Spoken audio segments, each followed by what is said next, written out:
Today's guest is Chemmy Alcott. She skis down the mountain at 92 miles per hour and seems to live life that way as well. She's juggling mum life and a high profile career, and she insists you can have an identity with both. She tells us today about her perimenopause journey and how life doesn't need to be easy, but to be fun. I'm really excited for this conversation. I think what you guys are doing is amazing, normalizing the menopause and the premenopausal, and I think I'm very honoured to be part of it. Oh, it's so kind. Now you're probably one of our youngest guests, if I'm honest with you. So you're really absolutely at the start of any perimenopause journey and probably not even there yet, but you are in your 40s now.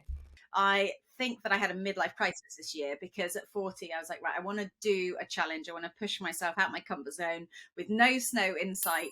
I didn't want to have a big party, turning 40. I feel like that was it's not the right time. I did end up having a surprise party, I have to say as well.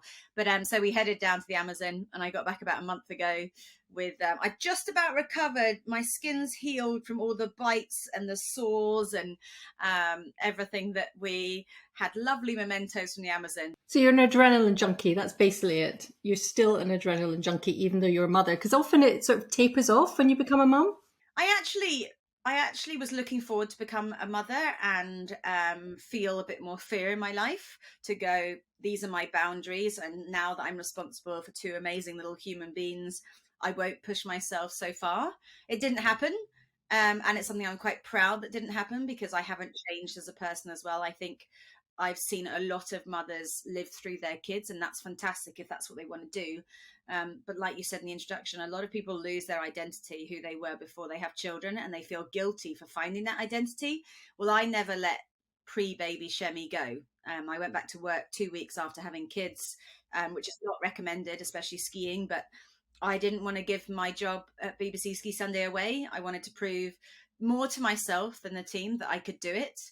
But I remember my first labour not going to plan, and them talking about a C-section, and my response being, I can't have a C-section, I need to ski in 2 weeks, which is not what most people say.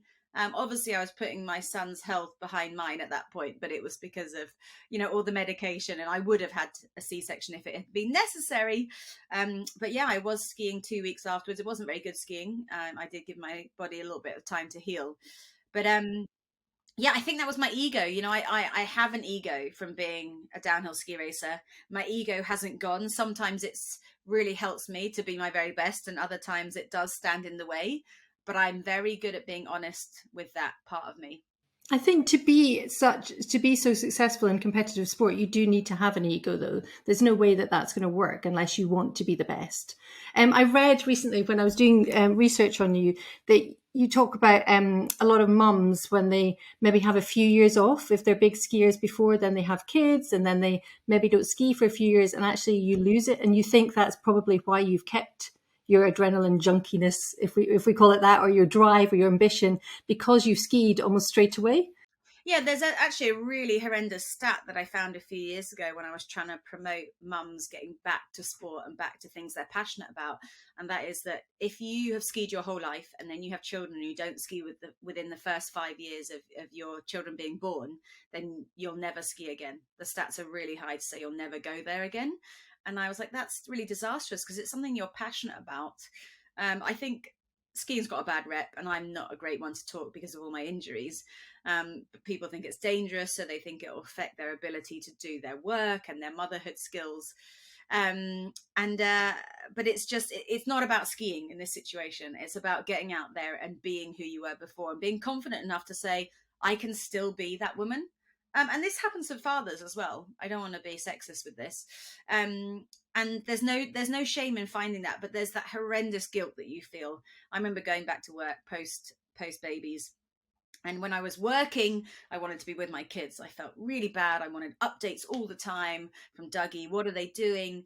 And then when I was with my kids, I was jealous of everyone working, and it was like trying to find that balance. But what I did realize quite early on is that I'm a better mum because I went back to work early. Now, this is very individual, but I am very present when I'm out around my children, because when I'm at work, I am at work, like blinkers on, this is me. And then when I come back, I'm very present. And also then they start, my older son's 5 now, he sees me on TV, And he goes, "Oh, that's my mummy. How cool!" A few years ago on Ski Sunday, I went around 100 miles an hour, and I remember hearing him tell his friends that mummy had skied faster than we were allowed to drive. And I was like, okay, some of this is rubbing off. So these sacrifices that I'm making, which I don't see as sacrifices, that I have the best job in the world, are worthwhile because he's inspired. He's proud of me, and I think that's what, in the end, you want from your kids. Yeah, and to be more than just mum is quite nice as well, to have that other identity, and your kids know that you have the other identity. It's great.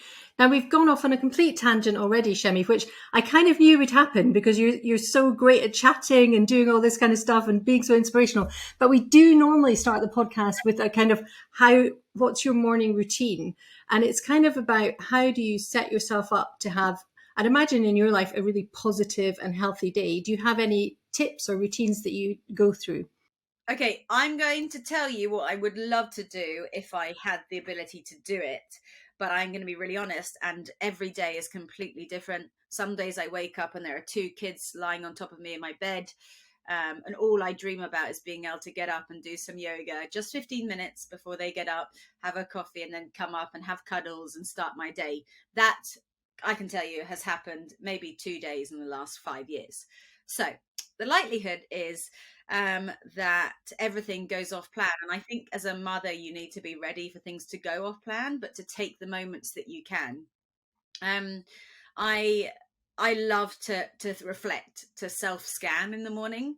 It's something that I got taught as an athlete, to go through my body and my brain and my feelings and my emotions, and just have a moment to think. And sometimes I do this in the shower, so I sneak off for a shower first thing because I know that I can have some alone time in the shower. And I stand there and I think, right, okay, have I got any pain? Do I have any discomfort? How am I feeling? Am I feeling warm and fuzzy inside? Am I feeling a little bit sad? And as an athlete, I grew up filling out forms. Before I even got out of bed, I would fill out all these psychological assessments saying, okay, here's my happiness rating, here's my well-being rating, here's how I slept. So I'm really in tune with that. And I think it's something that not many people get the opportunity to do. But if we did do it, um, we could stop issues that start off as niggles becoming and manifesting themselves into really kind of dangerous things that we think about or we feel. And so I do try and do that all the time, and I give myself a break. I love planning. I love goal setting, whether that's what I'm eating or my plan for work that day or my workout. But if I'm not feeling good, or if I feel, that ovulation pain, I really do take a step back and give myself the benefit of the doubt that I know what's right. This is something I did all through pregnancy as well. I trained all through pregnancy. I skied through pregnancy. A lot of people judge that, but you know your body better than anyone else. But what we don't do is reflect on how we're feeling, both emotionally and physically. And I think I've really learned that being an athlete. And I really think everyone should have that moment of self-reflection every morning, and be really honest. I think you can be true and honest and vulnerable with yourself. It's harder to do that in your inner circle because you always want to think that you're superhuman and that you can handle everything. But with yourself, take that time. I love this because actually that's a really easy tip for other people to incorporate in their day as well, because it's like a sense check while you're in the shower. It's not taking time out of your day. It's just thinking about your body and how you feel. And I'm going to do it. Perfect. Now, this leads on to my next question really nicely, although we didn't prep it like that. How do you deal with fluctuating hormones in your life? Do you train differently throughout the month? Do you have, like, obviously you're in tune with your body, so you have a think about it, but does that impact on what you do on a day-to-day basis? Yeah, I definitely slow things down. I look at more the yoga and Pilates approach when I'm feeling any tension through my core. I've got really weak groin areas. So my weakness is I go and there's something's going on in my lady parts, and I go and train and I pull muscles, and that happens really easily for me. So I do change my training a lot like that. I use a really good app called Glow Yoga, and they don't pay me to say this. It's a monthly app, but it's got this great search box in the top that you can write, I'm feeling sad. And then you can say, I've got 20 minutes, and it will find a program for you in 20 minutes for you to do a class which addresses that emotion or that pain. And it's absolutely amazing. Like I did it last night. So I'd had a really tough work day. And it was like helping me transition from work to family life, and there's a 15-minute yoga program to do that. So it's really, really lovely. So I use that program a lot. I love someone else training me, even though I know how to train. I love switching off, because I go to the gym all the time. I write my own programs, I do it. I think the danger in that is that I hate doing a plank, for instance. So I never write a plank in my program, even though I know I need to do it. So when you're doing something and you're following a routine, you will do what you need to do because someone's telling you to do it, and you don't have to think about it. It's like, right, okay, I'm doing this, and it doesn't have to cost a fortune. You don't have to have a personal trainer. You can do it whatever way suits your life. So I do try and carve out that time. I do a lot of that once my boys have gone to bed, because I love being present at bedtime. I'm very lucky that they go to bed at the same time. So 8 o'clock at night, I eat really early in the evenings, and then at 8 o'clock at night, I'll often do some kind of training there, which is slowing my body down and thinking about what I need to address, what parts of me I need to address. And has that exercise changed as you've got older? Do you do different kind of exercises now? So my training of old was, the more I sweat, the more I grunt, the harder it is, the better it is. I rarely do that kind of session anymore. I do HIIT training. I really like it, but I really listen to when my body feels good enough to do that, because it is quite intense on your, not just your physical system, but your nervous system as well. And it does promote a bit of stress when you're completely out of your comfort zone. So yeah, I do. I'm really mindful of what I choose to do now. I brought Pilates into my life only last 10 years, and it's something that I very much regret not doing earlier. Because I had no control of my body. I basically had, my muscles are switched on, my muscles are switched off. I had no progressive ease into isolating any muscles. It was just like, I ski like a bull in a china shop, and my personality was like a bull in a china shop. I just wanted to, um, and I don't do any of that anymore. I really listen to my body, what it needs. I mean, I definitely push myself and go out my comfort zone, but I know when to do it now. I don't feel like I have to do it every session. And so a lot of ladies, when they get into their 40s, women in their 40s, we start to see a little bit more around the middle. Do you have any good exercises that you can do for your middle, for your core, that you would recommend to people? I mean, that's quite crazy. My abs now are better than before I had kids, and I used to train all the time. And I can tell you honestly, I never do core. I do Pilates, but I think all the lifting of weights that I do, I engaged my core, and now I try to engage my core all day, every day. The other thing I find with that is I tend to be better when I work out. My food gets better. They are definitely interlinked. My confidence in myself, if I work out early in the morning, I will eat better throughout the day. Like I said to you this morning, because of circumstances of being a mom, I missed my workout. So I've just eaten way too much this morning. I haven't needed it, but I found crackers and peanut butter, which is my vice. I love nuts. And I know that's not the worst thing I could do. I definitely could have been worse with it. But I think once I've done that, once I've gone to the gym, I respect myself for making that time for myself physically, that I then eat better nutritionally. I don't really follow any diets anymore. So I did those 3 months where I cut out sugar completely. I lost 12 kilos in 3 months. And that's where my abs suddenly came from, which was absolutely bizarre, like you said. I think they're superficial, my abs, can I just be honest? I don't think they do much at all. I still go to like bar classes and, these women. Yeah, no, genuinely. I know this sounds so weird, but I can't do much with them. So at bar classes, there's ladies there who, have got 30 years older than me, and they're crushing me in the core, absolutely crushing me. And yet I look like I should be able to do everything.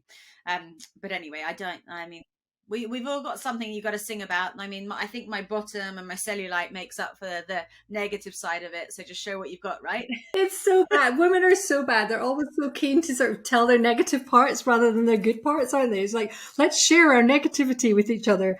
I don't mind those bits. I don't mind those bits. I mean, listen, Kim Kardashian pays a lot of money to have a bottom like mine. So listen, I don't mind those bits, but I think it's really important to be honest about them. Like, I'm proud of them. I have a big bottom because I've spent almost 40 years of my life in a squat ski position. Okay, that is fantastic. Also, the other thing is from 40 years old, it's really hard to make muscle. Let's go back to what you asked me at the very beginning, which is why I incorporate weights into my routine all the time. If you have glutes and you're turning 40, or if you're 45, please keep working those glutes.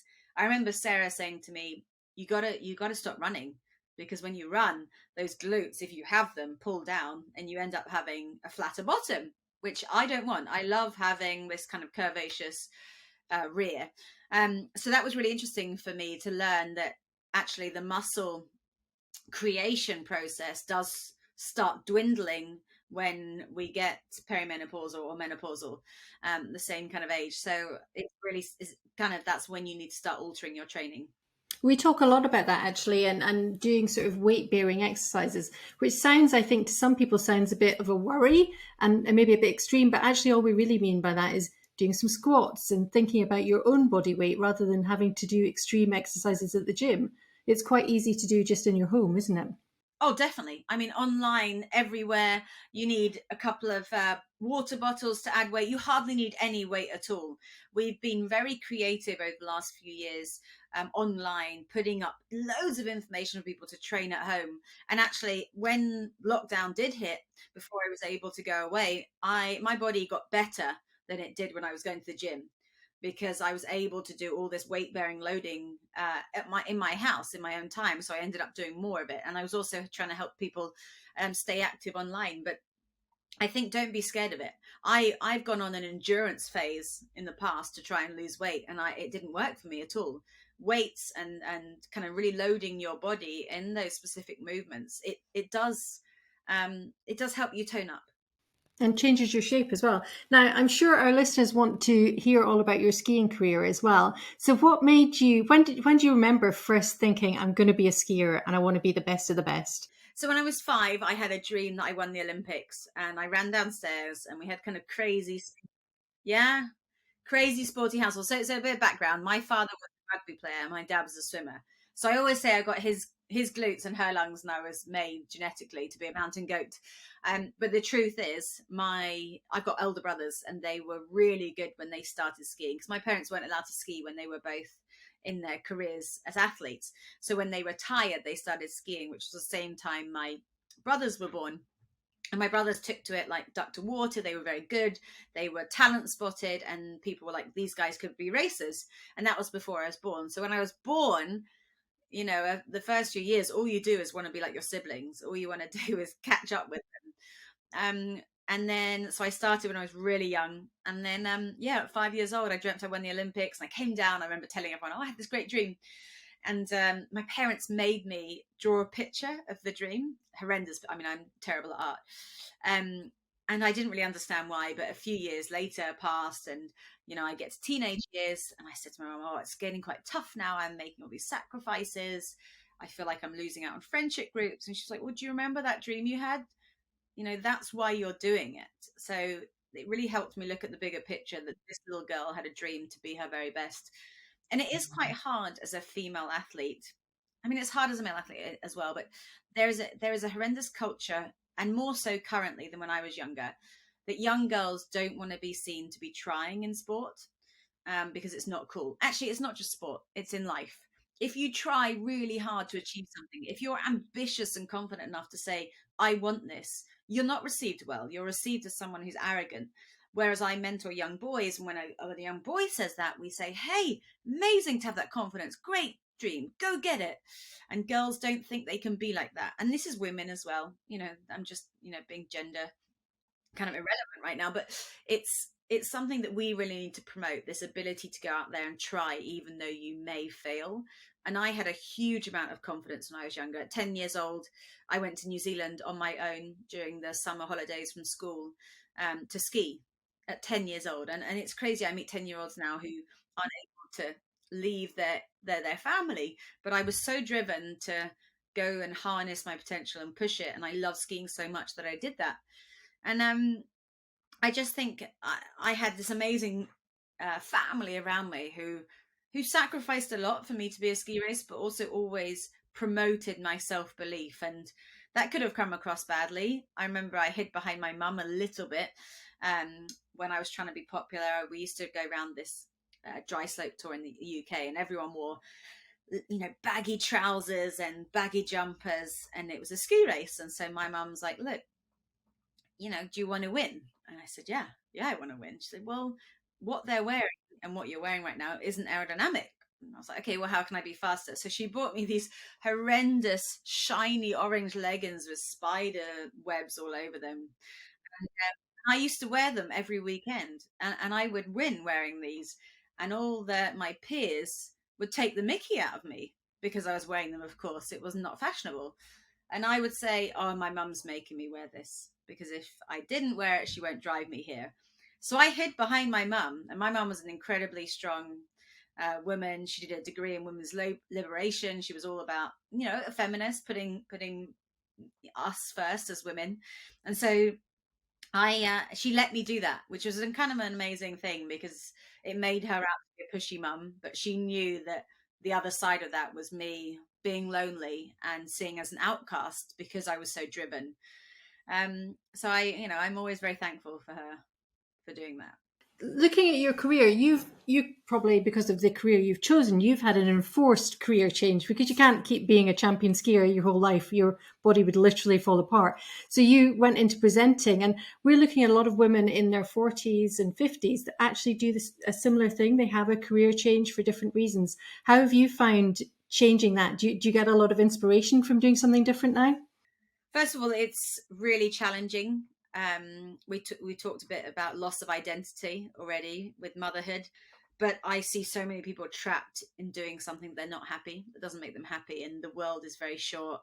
I really learned about going and grasping things and going out there and putting myself out there when my mum passed away. So I was 22 when she died, and I realized how precious life was. And I think since then I've been ready to go get to force doors open, to wedge my foot inside if it's something that I wanted. And I always knew I wanted to get into TV. I love talking, as you can probably tell, and I'm really passionate about skiing. So it was a natural progression for me to go into, but I didn't hurry into it. I was very lucky that at the beginning, Ski Sunday gave me a role presenting women's racing, and that was really where my passion was, and still is.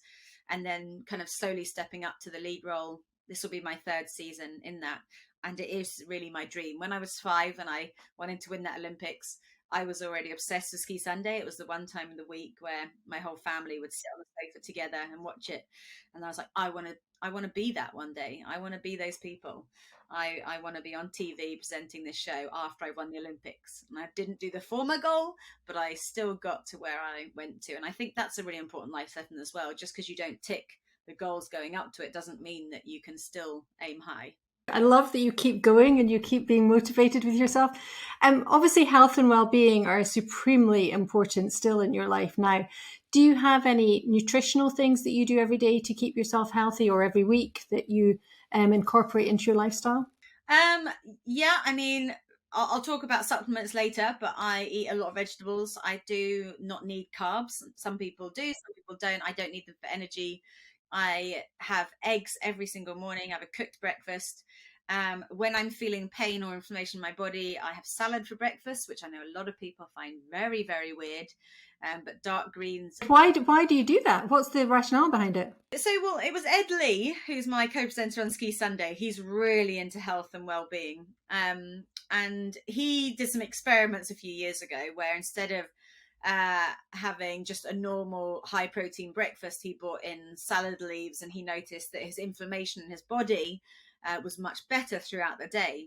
And so I started doing it, and I found the same. It's quite weird getting up and making yourself a salad.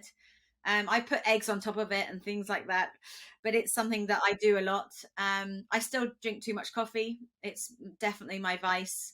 I love cheese. Cheese is another vice I have, but I try and eat really early throughout the day. So I'll have breakfast with my boys. I won't eat a very big lunch, but I'll have dinner at 5:30, 6-ish. Sometimes I have Koyo yogurts before I go to bed. But I'm not too regimented. So if I'm out with the boys or with my friends and we're having a pub lunch, I will enjoy that pub lunch. I do believe the when in Rome. So when you are somewhere which is known to having some food, enjoy it. And I think the biggest idea I found there is when I go on holiday, I eat whatever I want, and I always seem to lose weight. And I will literally have ice cream, gelato, everything, whatever I'm having on holiday.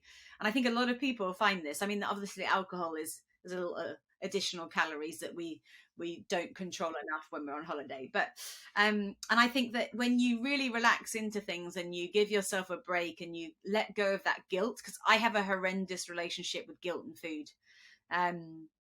Which I think is why I enjoy training early in the day, so that I can enjoy my food throughout the day. Supplement wise, I only take 3, sometimes 2 now, but I take Solora, which I absolutely love, for maintaining a real stable emotional well-being. Now, I never thought that nutrition and supplements would help with that. I thought that comes from inside. But I've really noticed that I used to be very high and low throughout the month. And my husband noticed that a lot as well. It definitely affected my work because my presenting skills, I had to really focus a lot premenstrual, because I would get brain fog all the time. And I've noticed that I'm so neutral throughout the month, which is lovely because you don't wake up fearing how you're going to be, because I know how I'm going to be. I expect this Chemmy, and this Chemmy always delivers for me. I take CBD for a lot of my leg pain, so I take it in the morning and at night.